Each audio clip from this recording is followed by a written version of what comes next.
All right, welcome to folks joining us here on the webinar. We're going to start in just a minute and give people just another minute to log in. So please sit tight.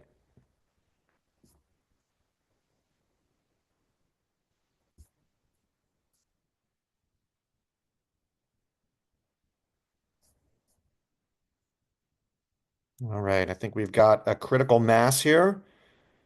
So welcome everybody to the report release webinar for California's Advanced Clean Trucks Regulation. We're very happy to be able to share some of the highlights from our new report that chronicles the story of the Advanced Clean Trucks Regulation, and we'll have a robust panel discussion following an overview of the report from my colleague Chloe Smith, who you'll hear from in a moment. I'm Ethan Elkind. I'm the director of the climate program at UC Berkeley Law School Center for Law, Energy, and the Environment, abbreviated as CLE. And we have been doing a number of reports on heavy duty vehicles and zero emission heavy duty vehicles and supply side regulations as well. And we'll have some links to those reports that you can check out. But for this one, we're very pleased to be talking about this landmark policy of California's Advanced Clean Trucks Regulation. Before we launch into it, I just want to give folks a little bit of an idea about CLE for anyone not familiar. CLE is a research center based at the law school at UC Berkeley. We develop law and policy solutions to pressing environmental challenges. We do work on a variety of topics from methane, land use, wildfires, to transportation, the subject of our webinar today. And you can find out more information on our website at cle.berkeley.edu. So, as I mentioned, we're going to provide an overview of the report that we released recently that does tell the story of the Advanced Clean Trucks Regulation. We'll have a panel discussion following that, and you can see those panelists in the slide here. I'll introduce them when we're at that point in the discussion. And if you have any questions during the webinar today, during any of the presentations, please use the Q&A function on the Zoom, and I'll be monitoring that and happy to relay questions. And some of the questions we may be able to address in writing. But yeah, again, please do use the Q&A function. So with that, let me introduce my colleague, Chloe Smith, Chloe F. Smith, who is the lead author on the report. She is a climate change research fellow in our climate program at CLE, and she'll be providing an overview of the report. So Chloe, I will hand it over to you. Thank you, Ethan. Um, Hello, everyone. It's a pleasure to be here and to launch our report on the Advanced Clean Trucks Regulation. As mentioned by Ethan, I'm a research fellow here at UC Berkeley Center for Law, Energy, and the Environment, and a co-author with Ethan of this report. This report's important because, well, we tell the story of the California Air Resources Board, truly first of its kind Advanced Clean Trucks Regulation, also known as ACT. It's built on California's success on zero-emission light-duty standards. The state of California is a global pioneer on electric vehicle policy, and the California legislature granted the California Air Resources Board, also known as CARB, extensive authority to regulate mobile sources. The ACT originally began as California's last mile delivery measure, which was a key element in the state's broader efforts to address climate change and to meet federal air quality standards under the Clean Air Act. This landmark regulation is also really important because governments around the world are seeking effective policy options to accelerate the transition to zero-emission trucks. However, many of them lack the information and tools on regulatory approaches and their potential benefits. Our report therefore seeks to inform advocates and policymakers in other states, but also other countries, on how CARB developed the regulation so that they can tailor the lessons learned in their jurisdictions. Okay, before I go any further in my presentation, I would like to provide a brief overview of the next 10 minutes together, maybe 11. I already briefly covered the goals of our report and why it's important. I will then try to answer the very important question of what is the ACT exactly and why California needed such an important supply side regulation. Thirdly, I will briefly explain how the stakeholders shaped the ACT and how it contributed to make more stringent, yet more flexible. Fourthly, I will go over California Air Resources Board 3 key decisions that we identified in developing the regulation. I will then finally conclude with the regulation's national and global impact and the current status of the regulation. So while the goal of this presentation is to look to the past, today the Advanced Clean Trucks regulation is in limbo and subject to litigation due to a June 2025 vote by US Congress to revoke the federal waiver to enforce it. Okay, so what is the Advanced Clean Trucks regulation? The regulation required truck makers to begin selling zero-emission versions starting in 2024, with increasing percentages through 2035. CARB determined annual targets for zero-emission vehicles by vehicle type, for instance, pickup trucks here in blue, or tractor trucks in the kind of maroon color in the graph, based on factors such as practicality, economic considerations, level of pollution they contribute. The Advanced Clean Truck Rule also included a credit and deficit trading system in which companies not in compliance could purchase credits from companies that exceeded the target for a given compliance period. CARB sought to provide truck makers the freedom to choose among multiple compliance pathways based on their strength and business strategies. Okay, but why did CARB believe we needed such a rule in California? Diesel truck pollution is a silent public health crisis. In California, air pollution from heavy-duty vehicles are responsible for thousands of asthma cases and hospital visits annually. This burden falls disproportionately on lower-income communities situated near highways, warehouses, and freight corridors. Like the diesel trucks in the image shown of close to housing, in the Port of Long Beach in LA, California, advocates have sometimes described such corridors as diesel death zones due to the high concentration of toxic pollutants. According to the American Lung Association's 2026 State of the Air report, California has some of the worst air quality in the country, still to this day. Beyond the local health impacts, these trucks are significant contributors to greenhouse gas emissions, thus affecting our climate. The public stakeholder I just mentioned was one of the ones that shaped the Advanced Clean Truck regulation. In our research, we identified 13 stakeholder groups, and I will just provide an example. There were many more.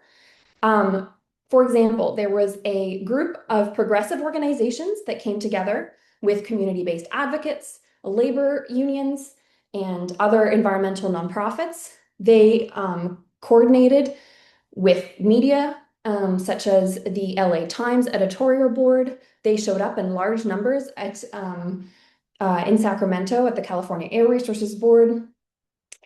Then there was academic and research groups. They demonstrated that the proposed standards were economically and environmentally compelling.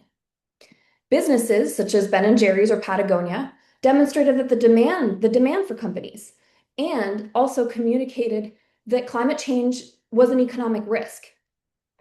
Progressive and electric vehicle businesses like Rivian and other associated businesses and advocacy groups demonstrated the technical feasibility of the technology. Some also showed existing consumer interest and described job opportunities. Truck and industry leaders, on the other hand, expressed concerns regarding the lack of infrastructure demand from fleets and the high cost of zero-emission trucks. However, EMA, the Truck and Engine Manufacturing Association, for instance, provided data on sales and trucks to the California Air Resources Board. And this timeline demonstrates the process starting in 2016 up to the rule's adoption in 2020. CARB held multiple public workshops and hearings, organized individual meetings between stakeholders and board members, published discussion documents, and other technical analyses and tools for public comment or public consultation. And this is as per, California Administrative Procedures Act. This process ultimately led CARB to make 3 key decisions in developing the regulation and and shows its impact today. CARB strengthened the zero emission trucks percentage sales targets and years of compliance from the original proposal based on technical data and feasibility and cost, as well as coordinated communication, as I previously mentioned, by coalitions of advocates. This is very important because the ACT was predicted to include 8.9 billion US dollars of health savings from 2020 to 2040, as well as industry savings and carbon dioxide emission savings. The California Air Resources Board also granted truck industry enhanced flexibility on compliance, mainly through a complex but ultimately less prescriptive system of trading and purchasing credits to meet compliance obligations while placing the more stringent targets in place. And in the process of developing the regulation, CARB also collected through the rules large entity reporting requirement new data about fleet vehicle operations. And this information informed another regulation at the time was the Future Advanced Clean Fleets Regulation. Now, this regulation is also first of its kind in California, and it addresses the lack of demand of zero emission trucks. It's out of scope of this report, but it's important to note the California Air Resource Board ultimately withdrew its request for a waiver under the Federal Clean Air Act in January 2025. However, the ACF creates a template for future action. And on the topic of templates, coming back to the ACT, the Advanced Clean Truck Regulation, it had a huge impact beyond California. The 11 states in dark blue adopted the ACT regulation. The light blue states had campaigns on their way in 2024. In July 2020, 15 states plus the District of Columbia formed the largest ever national partnership to address pollution from medium and heavy duty truck vehicles. Then, through a MOU, or Memorandum of Understanding, these states committed to achieve 100% sales of electric trucks by 2050, with interim targets. So, the story of the Advanced Clean Truck Regulation is one of increasing ambition, largely based on new information about battery innovation and faster than expected deployment of zero emission models, along with persuasive stakeholder engagement. And while the California Air Resources Board rejected the legacy truck makers industry's efforts to significantly weaken the standard, the agency did grant the industry more flexibility on compliance in response to concerns about lack of charging infrastructure, costs, and other challenges that the agency deemed to be valid. And as I mentioned in my introduction, the ACT is now subject to litigation as to its current status, which we will surely address in the discussion portion of the webinar. But this rule, this is very important, remains highly relevant. And this report seeks to inform the global regulatory and advocacy community as they strive themselves to develop similar supply-side policies and to decarbonize heavy-duty transportation, as well as navigate the stakeholder concerns. And before I open the floor to the wonderful representatives of stakeholders we have with us today, I will put a plug into our reports and recent research that you can download here on the QR code. And to say that we have released some reports, this one on the solutions to address the demand of zero emission trucks. Another one, it's a fact sheet series that go over a range of topics that I just didn't have the time to cover today. And finally, a report on supply side regulations that analyzes it more from an international perspective. And I also co-authored this with Ethan, and we released it last March. Right, that's it for me. Thank you very much for your attention, and I look forward to the discussion. Thank you so much, Chloe. Really appreciate the overview, and also, as you saw with the QR code, that's sort of an innovation for us here at CLE, have the QR code. So thank you, Chloe, for developing that, and a lot of resources there that folks can look at to get more on clean trucks. And you just got a wonderful deep dive there, deep overview of our deep dive on the Advanced Clean Trucks rule. So now, without further ado, I want to go ahead and welcome our panelists for a panel discussion on the ACT, the past, present, and future of the ACT.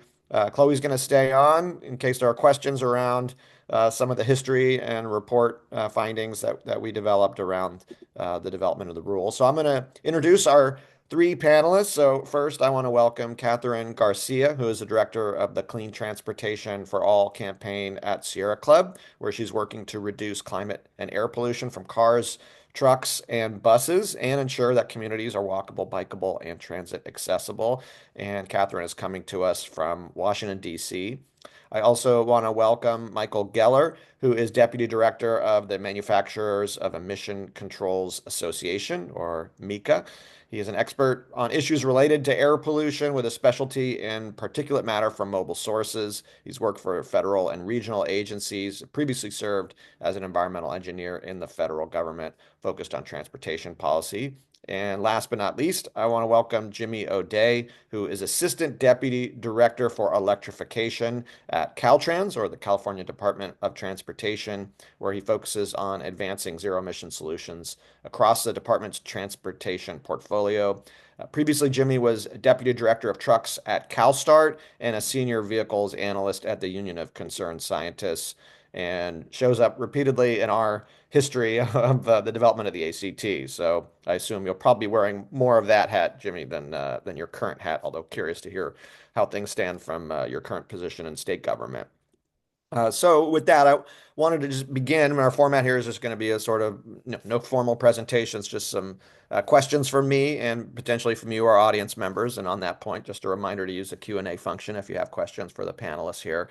So I want to begin by asking, and Jimmy, I'll start with you on this. What was your involvement in the ACT rulemaking, and what really stands out to you as you take stock of this history of the development of the rule as sort of key take-home points from the process? Yeah, great to be here.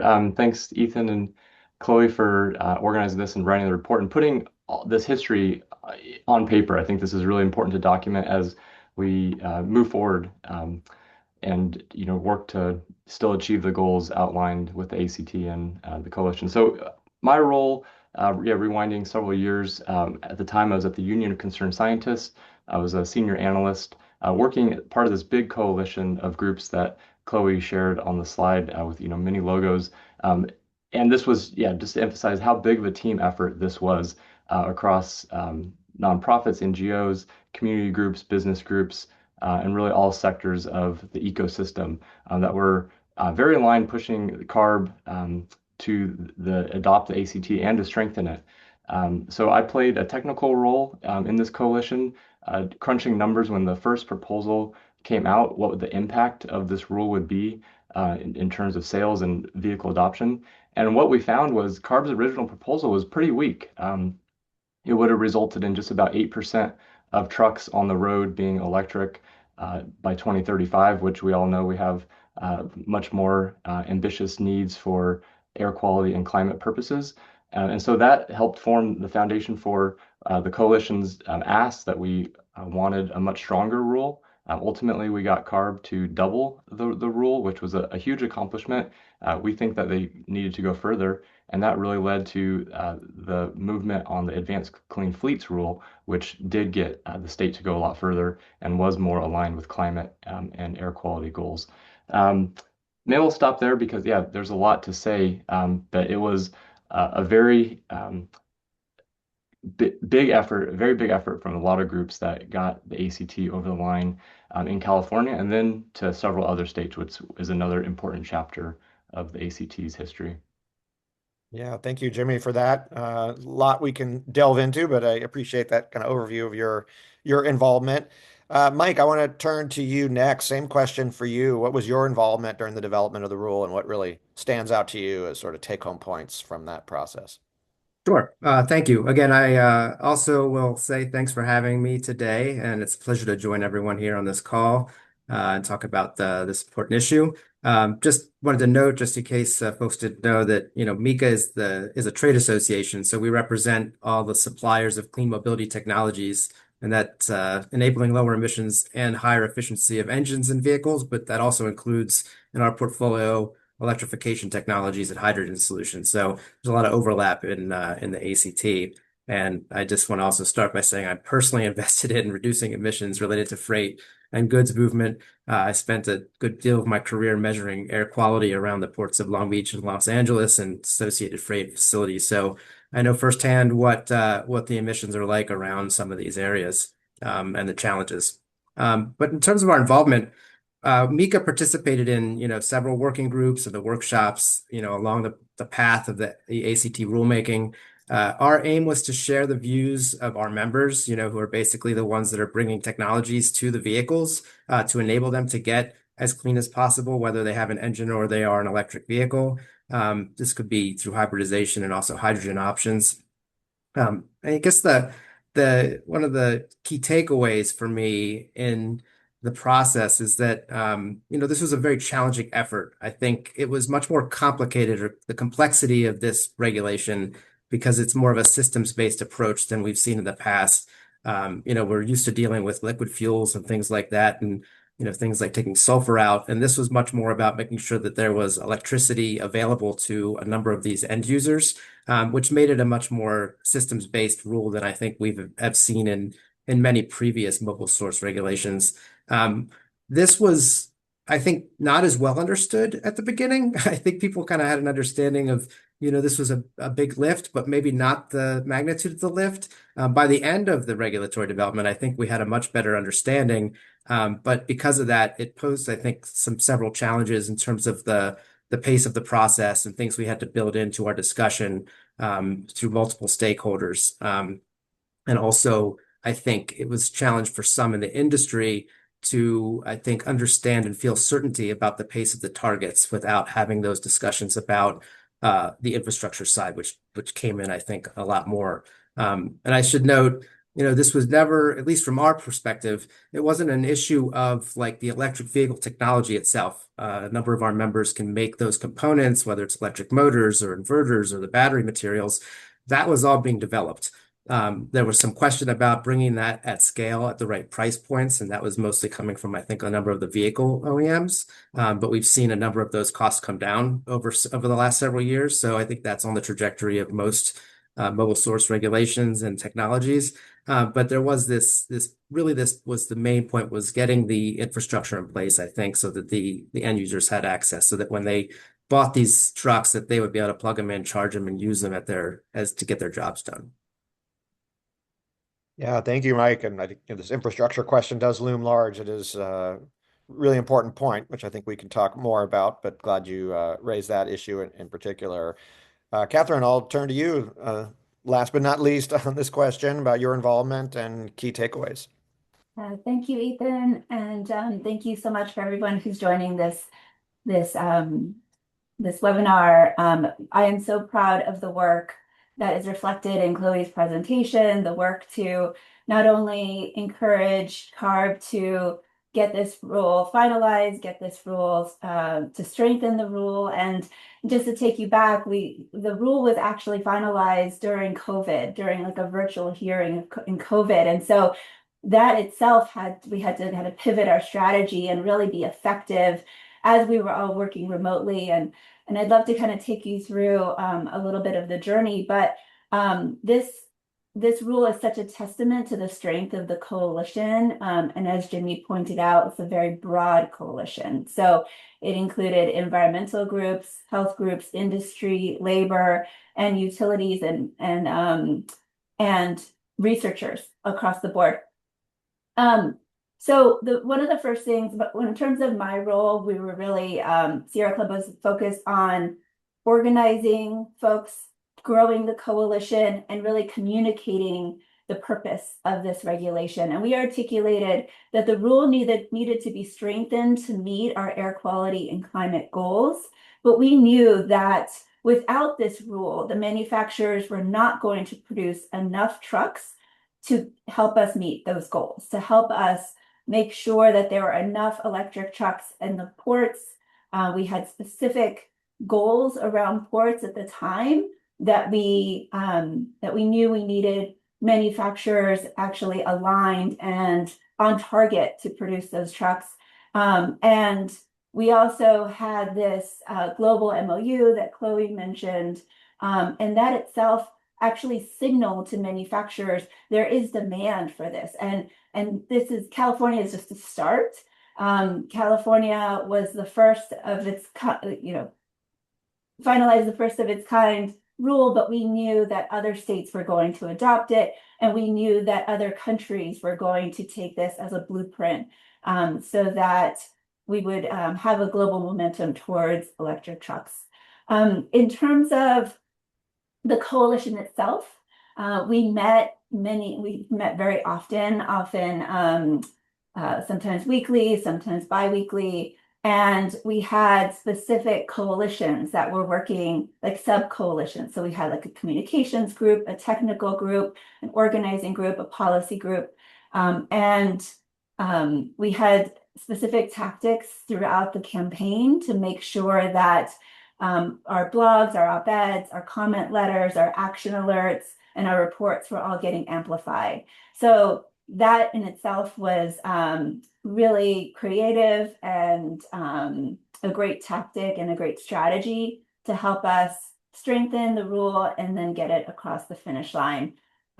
We had a variety of different actions in the in-person hearing. So like, for example, when we were meeting in Sacramento, we gathered advocates from across the country, industry groups from across the country. We had electric trucks parked in front of CARB so folks could actually see these trucks on their way into the hearing. We had posters from community members that were impacted by truck pollution with quotes talking about why this rule is so essential.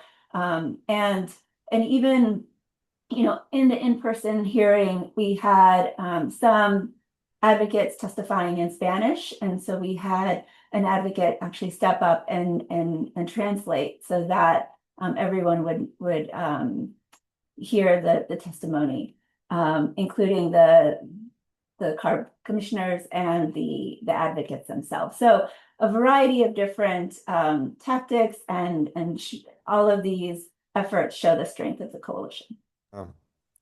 Yeah, thank you, Catherine.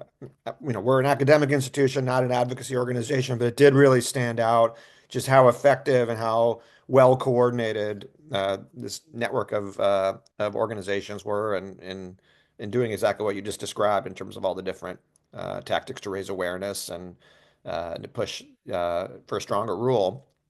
So, Jimmy, you mentioned that initially the rule was weak that was proposed by CARB. I'm wondering if you can talk about some of the significant turning points that happened during the rulemaking process. What led in particular to strengthening the targets?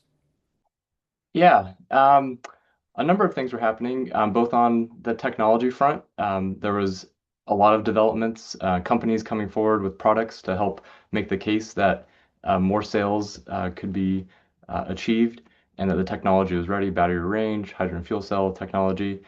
So that was part of it. Cost was a part of it.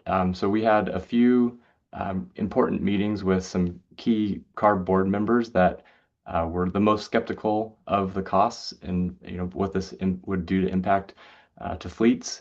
And we brought a number of different studies at the time that still hold their weight today, that have proven to be pretty accurate 6 to 8 years ago, and brought those to the board members. So it wasn't just one study we were presenting; it was several studies from different groups. The academic folks were very important in those studies. So convincing on the cost front was the second, and then the third, which is honestly the biggest, and I would say was the community support and demand for a stronger rule. This was such a big organizing effort that Catherine mentioned. So many groups brought community members from their community to Sacramento, and showed the state and the leaders of the Air Resources Board that this is a very important issue. And to CARB's credit, they really took that testimony to heart and did what they could to strengthen the rule. So yeah, it was really we've heard from folks that have been around CARB for many decades and have heard that the change that CARB made from where they started in the proposal to where they ended up was one of the biggest changes and improvements in a rule that they've had, ever seen in their experience with the agency. Yeah, it's pretty remarkable. Mike, yeah, same question to you about sort of what you would see as the sort of big turning points during the rulemaking process. Sure. Maybe to start, maybe not necessarily a turning point, but maybe sort of a challenge that we ran into when we were sort of trying to figure out how the rule um, would be developed and how the implementation would work in terms of the benefits. And this was basically that there were two rules kind of going on in parallel at CARB at this time, basically for the same segment of commercial vehicles. And one of them was to get, this low NOx omnibus rule, which was targeting 90% lower NOx from that same segment.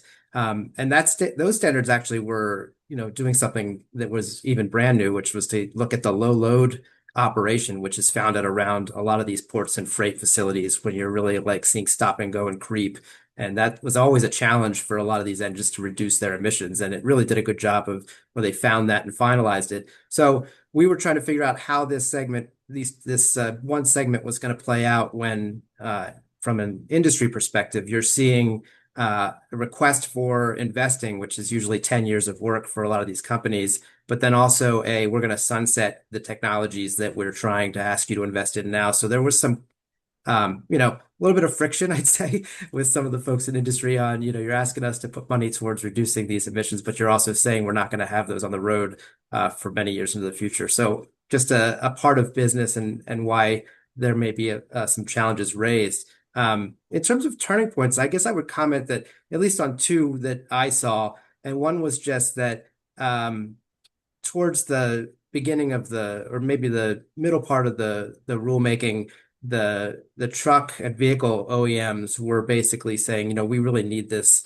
complementary demand side regulation, which ended up becoming the Advanced Clean Fleets. And I think that was a turning point where that CARB committed to saying, look, we understand this. You need to have this certainty that there's going to be a market. So they did commit to developing that rule, which I think was a very important part because before that, there was a lot more, I think, pushback from many of the folks who would have been developing those trucks. And I think that really helped them to at least come, further along in the process.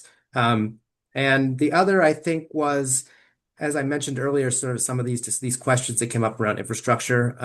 CARB, I think, did a really good job as this rulemaking developed of starting to reach out and having more coordination with the Energy Commission and the Public Utilities Commission. They had some joint, board hearings. They had a lot of those folks coming in.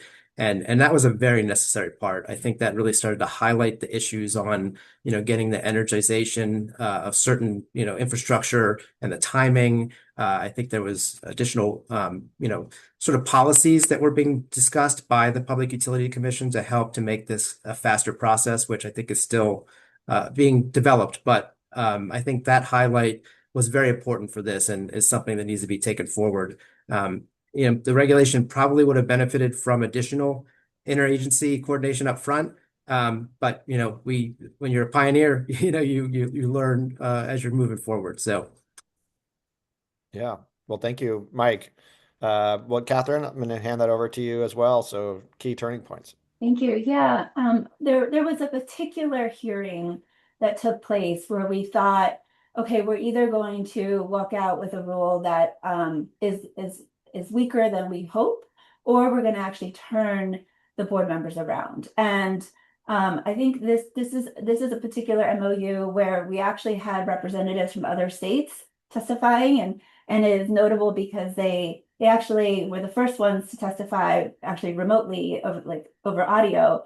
And, they really pushed the board. We're signing this MOU. We are committed to pushing electrification. We want to see electric trucks on our roads too. And we are not only, committed to this memorandum of understanding, but we want to adopt the rule. And so we want it to be stronger. So they were really in line with us pushing for CARB to revisit the rule. And then after hours and hours and hours and hours of testimony, the board members ended up having a discussion and deciding to push staff to revisit the rule And what's important to note here is that they weren't just seeing eye to eye with the supporters. They really did want to adjust the rule in a way that met the needs of the opposing stakeholders as well. Putting in some flexibilities for the manufacturers, really taking the lead time into consideration, making sure that we were responsive of the needs of the charging infrastructure. But at the end of the day, they said, we do need to revisit the rule, and we need to make sure that we are strengthening the rule in a way that really delivers for the communities that are demanding cleaner air. I will also note that there was a point earlier in the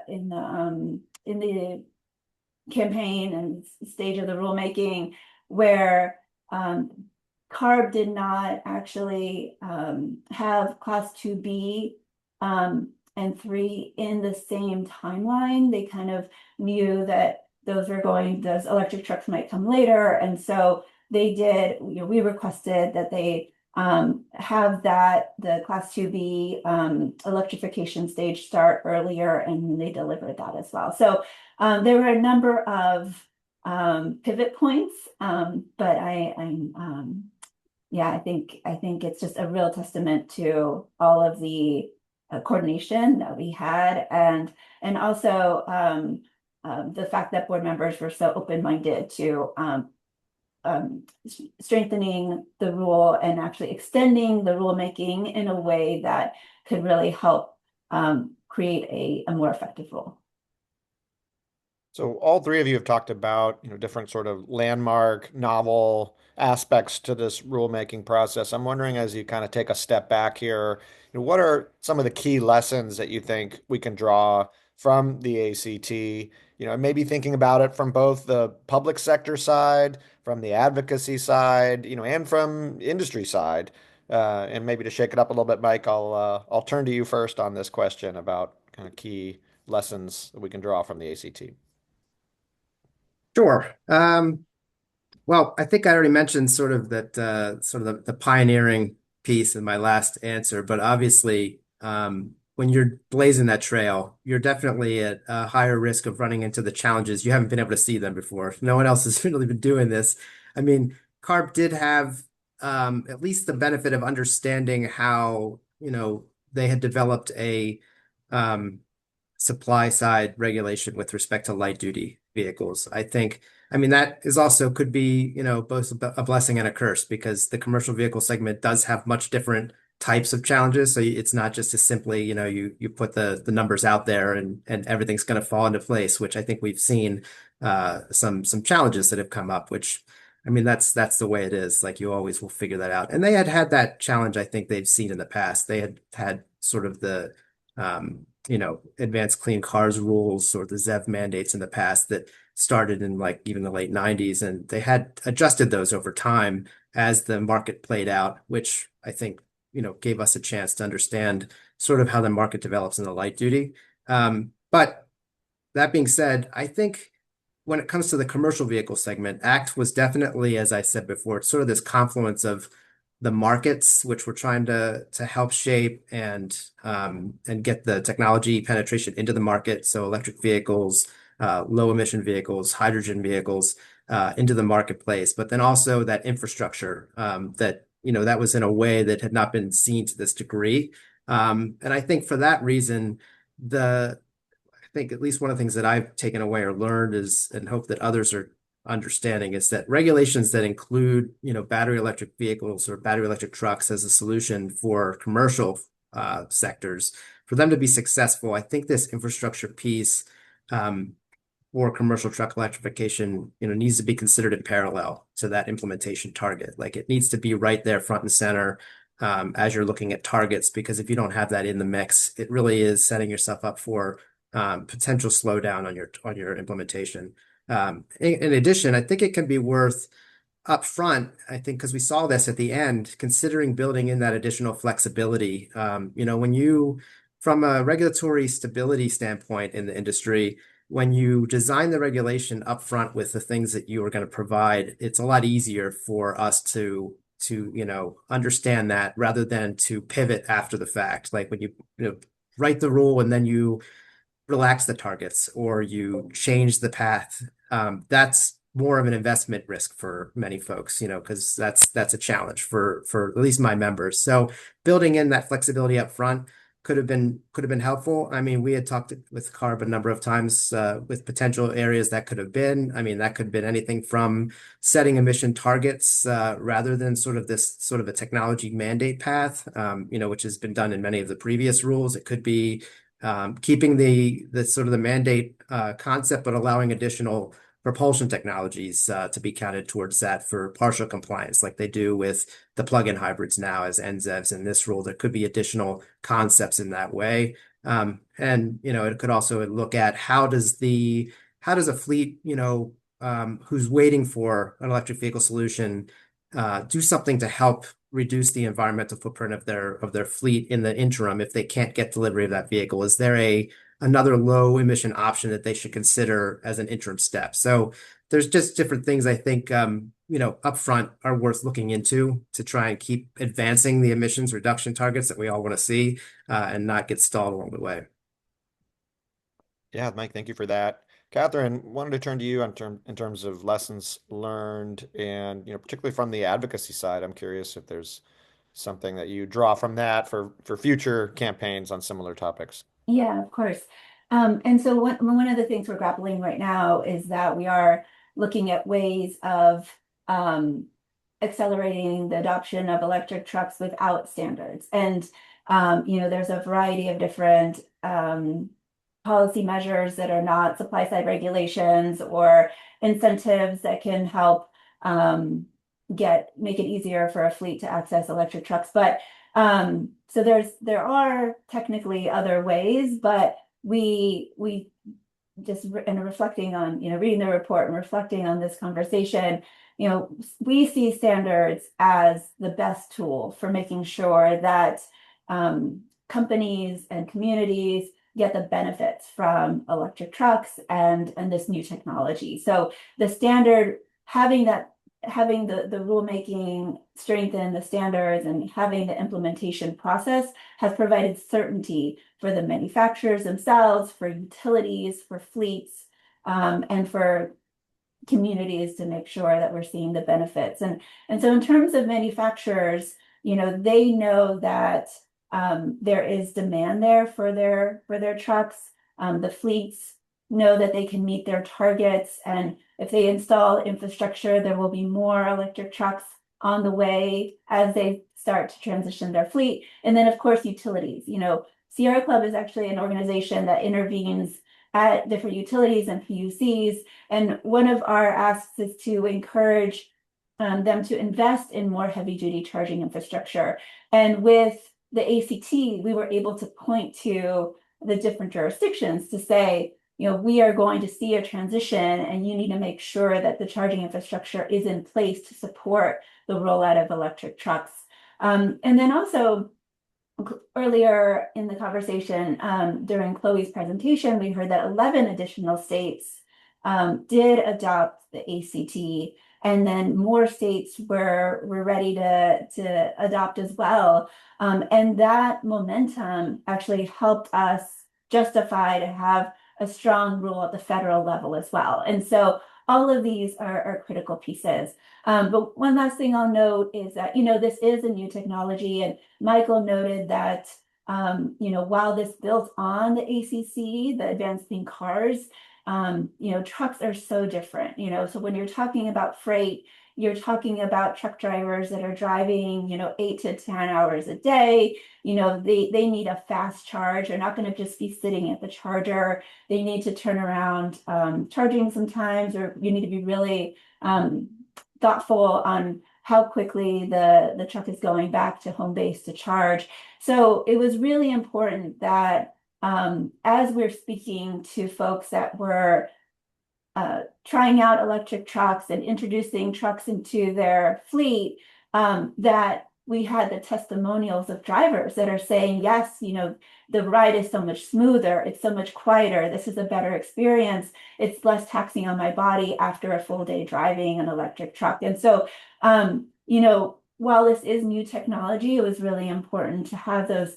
One of the key lessons learned was, how this impacts the driver, and having those stories would really helped with the campaign. Yeah, sort of diversity of voices. Thank you, Catherine, for that. Jimmy, yeah, give you the last crack at this question. Sure. Um, yeah, just to double down on how much work and how many staff resources, how many groups, and how the level of involvement it takes to get big policies passed is just a huge takeaway. And it's, yeah, like we've said, it's every effort. It's the comms effort, it's the community engagement, it's the technical work, all coming together in coalition to really advance something big.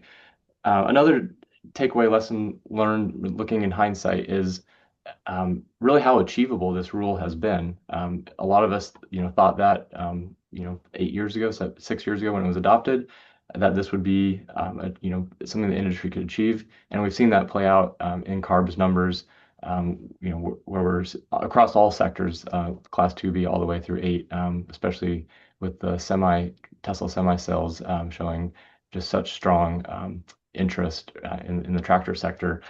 And that wasn't, everybody's opinion at the time. There's folks that thought this would be a really tough rule to meet, but I think we've seen that it actually is pretty achievable, and really did represent that first step in much more ambitious policies that we did need. Um, Another big takeaway is just how important, like Catherine said, standards are in moving an industry. Industry would not and will not do make these changes without these requirements in place. CARB has had incentives for a number of years, and those help get the industry moving along and to make that transition. But without these broad standards, we won't, and we won't. Yeah, we need them going forward. The utility piece that both Catherine and Mike mentioned, incredibly important, and that was a big part of the coalition's work. Working in parallel with the California legislature to pass a bill that required the investor-owned utilities in the state, PG&E, Southern California Edison, San Diego Gas and Electric, to develop programs where they would support charging infrastructure for medium heavy-duty trucks to the tune of $700 million of investments. The same coalition that helped pass ACT in California and other states, those same folks were the folks pushing for investments in the IIJA and IRA federal bills that include very significant investments for infrastructure for trucks. So yeah, not to yeah, or to say how important utility investments are, and we're happening in parallel with ACT and ACF. Yeah, thank you, Jimmy. Want to let folks know if you have questions, do use the Q&A function, and you can write them in there, and I'm happy to relay those to our panelists. I want to bring Chloe back in here. Chloe, do you want to weigh in on kind of key lessons learned and potential kind of recommendations coming out of this process for other jurisdictions as well? Yeah, thank you, Ethan. I think I just want to add a little bit of an international perspective here, and the importance when we're dealing with such big issues like air pollution and climate change, using if one is in a jurisdiction where one has access to comment periods and hearings, and that really democratic process, often in administrative procedure regulations, to use those. And the coalition was built, but then they used all the mechanisms that are written, in laws, and the ACT is an example of really broad use of that. And so when people feel a little bit don't have the power, don't know how to. One of the stories that really resonated with me was there are some folks from the community that actually, were counting the number of trucks the same way, airplane stewardess count the number of people that go in airplanes with the ticker, and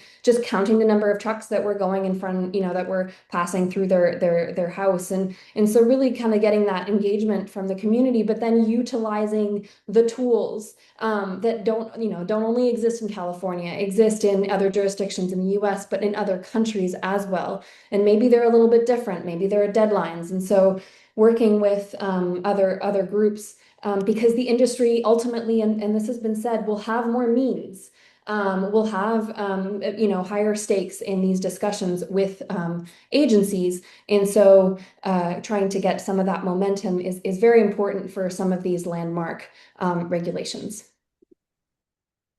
Thank you, Chloe. So you mentioned, Chloe, at the beginning about the litigation, and I wanted to give our viewers here a update on kind of where things are at with the current status of the ACT, where is implementation at? And Catherine, wanted to let you kind of lead off if you can let folks know kind of what's happening. Yeah, happy to. Um, so there, as Chloe mentioned, there is a case in the court right now because Congress used what's called the Congressional Review Act to revoke the waivers. And so, so essentially, and I saw the question in the chat here, that without the teeth of the ACT, and we, it is important for that case to play out because, for one, essentially the Congressional Review Act is not intended to be used to revoke a waiver. It is actually established as a way of repealing regulations at the federal level. So we are seeing how that court case plays out. One of the things that I mentioned earlier in our discussion is that governors are still very much supportive of the ACT and have continued the complementary policies that were helping with implementation of the ACT. So things like the incentives are still there. And I know that in California, the HVIP has been extremely helpful and in accelerating that. And there are states across the country that have similar incentive programs so that fleets can adopt electric trucks. I think personally that the Tesla Semi is going to be a game changer, particularly because of how popular it is. It is priced more affordably than some of the other Class 8 trucks. And then also Tesla has announced that they're going to be deploying a mega charger network across the country. And so that very similar to how the Tesla charging network revolutionized light duty adoption, I think that's going to be really effective for deploying electric trucks across the country. So really, we applaud the governors that are still supportive of supporting the momentum and encouraging their own states to procure electric trucks and electric vans for their own fleets, for their state municipal fleets. There are mayors that are moving to electric fleets as well. There's an incredible initiative from climate mayors where they have a goal of transitioning to electric trucks. So we are still seeing similar policies. And then also the last thing I'll say here is that there is a policy called the indirect source rule that is intended to increase the number of electric trucks around warehouses and ports because these are freight hubs. And so many advocates are trying to push for the indirect source rule to continue the acceleration of electric truck adoption. Yeah, thank you, Catherine. Jimmy, I want to turn to you next on this question we got in the chat. First of all, around just how you would view this Tesla Semi, which is, as I've heard it, sort of half the price, twice the range of competitor electric trucks, and also the question around available incentive funding. Yeah, the Tesla Semi, like Catherine said, I share that assessment is going to be game changing. I got a tour the factory that Tesla is setting up in Nevada. They are investing a ton of money and a whole, dedicated facility to the semi manufacturing. So it's very real. The trucks are just starting to come off the line. They have a lot of ambition on the semi, and seeing it in person in Reno, outside of Reno and Sparks, was really eye-opening, and gives me a lot of confidence of where the semi is going. I got a ride in it. It's yeah, a great vehicle, and I hope other manufacturers, offer products that are competitive. Um, on the California funding side, yes, incentives are critical at this stage. They will be for the foreseeable future. Like every state, budget stuff is a challenge. So that's something that the legislature and the governor are working through right now, and advocates are pushing for more investments for the HVIP program right now. Um, I'll just say I came to the state, after being, in the advocacy world, and came to the state to help be part of the state team to meet these goals after these policies were adopted. And there really is an all hands on deck across all state agencies, Caltrans, the Energy Commission, CARB, GoBiz, CPUC, to achieve these ambitious goals and targets that we've adopted. And I can say as a now Caltrans, we have a very big fleet of our own, and we're subject to uh, the ACF portion, which is still in place, the public fleet rule.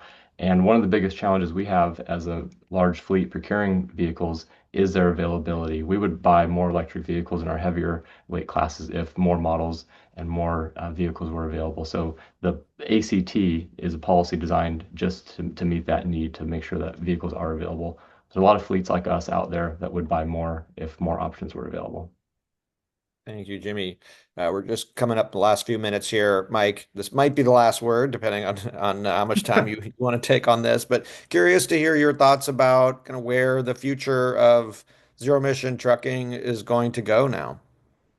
Yeah, I guess I'll harken back a little bit to my first point where I was talking about not necessarily being an issue of the technology. I think the electric vehicle technology has been around, and getting it into trucks is um, happening quickly. The price point, I think that's what makes Tesla's semi an attractive option, is that it has a good price point for the range that you get.